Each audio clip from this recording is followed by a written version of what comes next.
और जब हम इनकी बात करते हैं तो हमें कहते हैं गए बीजेपी में, मिल गए बीजेपी से, डर रहे बीजेपी से, ईडी आ गई, इनकम टैक्स आ गई।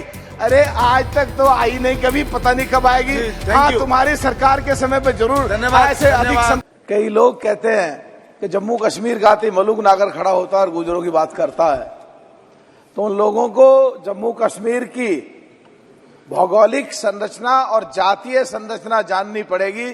मेरे जानने से पहले पाकिस्तान और हिंदुस्तान की बाउंड्री पे जितने भी लोग हैं और जो बगैर तनख्वाह लिए हुए और देश के लिए लड़ते हैं और मरते हैं, और वो पहले कभी पौराणिक समय में यहीं के जैसे गुजर हैं वही थे, और धर्म परिवर्तन के बाद वो गुजर मुसलमान हुए, और गुजर मुसलमानों में जो गाय भैंस बकरी, खास करके जो बकरियां रखते हैं पहाड़ पे, इसलिए उनको गुजर बकरवाल कहते हैं। और जब वहां की बात आएगी और हमारे देश की बात आएगी और पाकिस्तान और हिंदुस्तान की सीमा की बात आएगी और हमारे पिछड़े लोगों की और दलितों की बात आएगी, तो अध्यक्ष जी मैं तो बोलूंगा ही बोलूंगा, क्योंकि कुमारी बहन मायावती जी पिछड़ों की और दलितों की हमेशा पक्षधर रही हैं, उनकी बात करती रही हैं।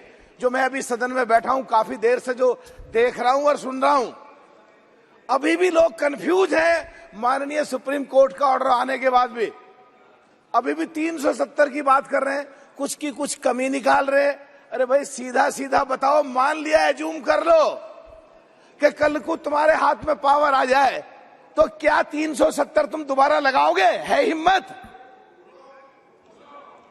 अगर नहीं है तो फिर बगैर मतलब का विरोध क्यों कर रहे हो, शोर क्यों मचा रहे हो? अगर वहां लोगों को हक मिला है, वहां गुजर बक्कर वालों को, गुजर मुसलमानों को हक मिला, 370 हटने के बाद उन्होंने मिठाइयां बांटी, और यहाँ के मुसलमानों को जो गुमराह करने की कोशिश करते हैं वो बिल्कुल एकदम अलग है। और वहां सांस घुट रहा था, उनको जानवरों की तरह ट्रीट करा जा रहा था, और उनको आजादी मिली है, और उनको जो रिजर्वेशन मिला, और अभी जो 10 सीटें 10 MLA बन करके आएंगे कश्मीर से गुजर मुसलमान, उनके बगैर सरकार नहीं बनेगी किसी की। ये अब से पहले कांग्रेस में वोट ले ली उनकी, शोषण होता रहा, दिया कुछ नहीं।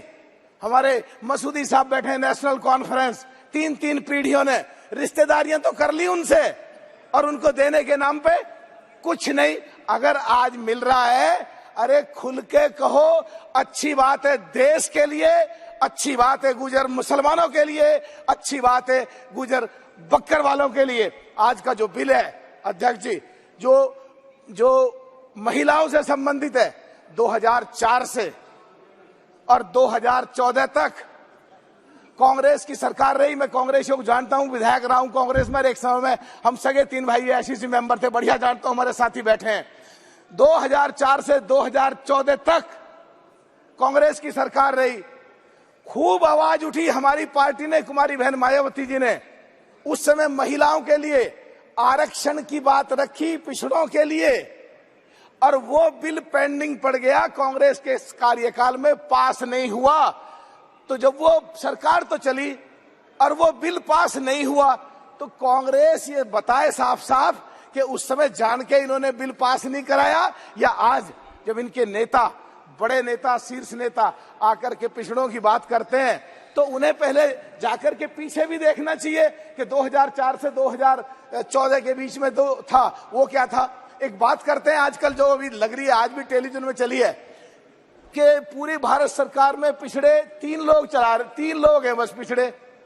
अरे सेक्रेटरी बनने के लिए कम से कम 28-30 साल लगते हैं। 28-30 साल पहले किसकी सरकार थी? क्या उस समय पिछड़ों के लिए रिजर्वेशन था? अगर था तो फिर उस समय की पैदावार हुई जो अब सेक्रेटरी तक पहुंचे हैं वो कहां है? इसको भी मान्यवर अध्यक्ष जी, इसको भी सोचना पड़ेगा।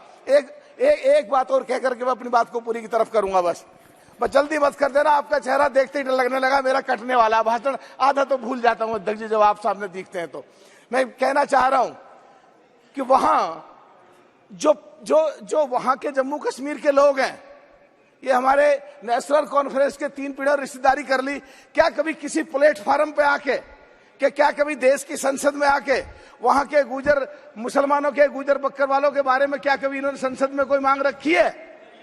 अगर नहीं रखी तो क्यों नहीं रखी बताएं, ये बात विरोध करने के बजाय।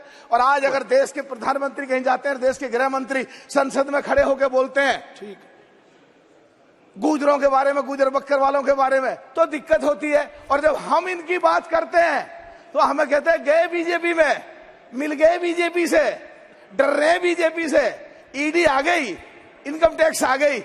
अरे आज तक तो आई नहीं, कभी पता नहीं कब आएगी।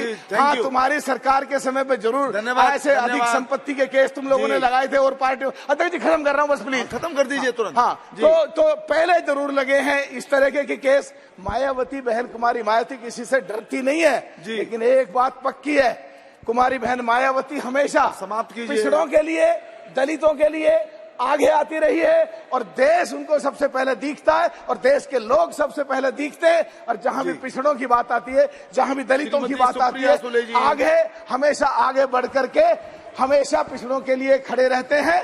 तो ये करा इन्होंने कुछ नहीं, गलत भी इन्होंने करा, बदनाम भी यही कर रहे हैं, ईडी की बात भी यही फैला रहे हैं। ऐसा कुछ नहीं है। हमें जो अच्छा लगता है, और आज जब पिछले दिनों पिछड़ों की बात आई, तो खत्म कर रहा हूं बस, अध्यक्ष जी खत्म कर रहा हूं बस, खत्म कर रहा हूं। मेरी पार्टी है 10 MP, खत्म कर रहा हूं बस। आज जब पिछड़ों की बात आ रही है, कहीं मुख्यमंत्री पिछड़े बन रहे हैं, कहीं दलित बन रहे हैं, तो एक बढ़िया सी लहर जारी है।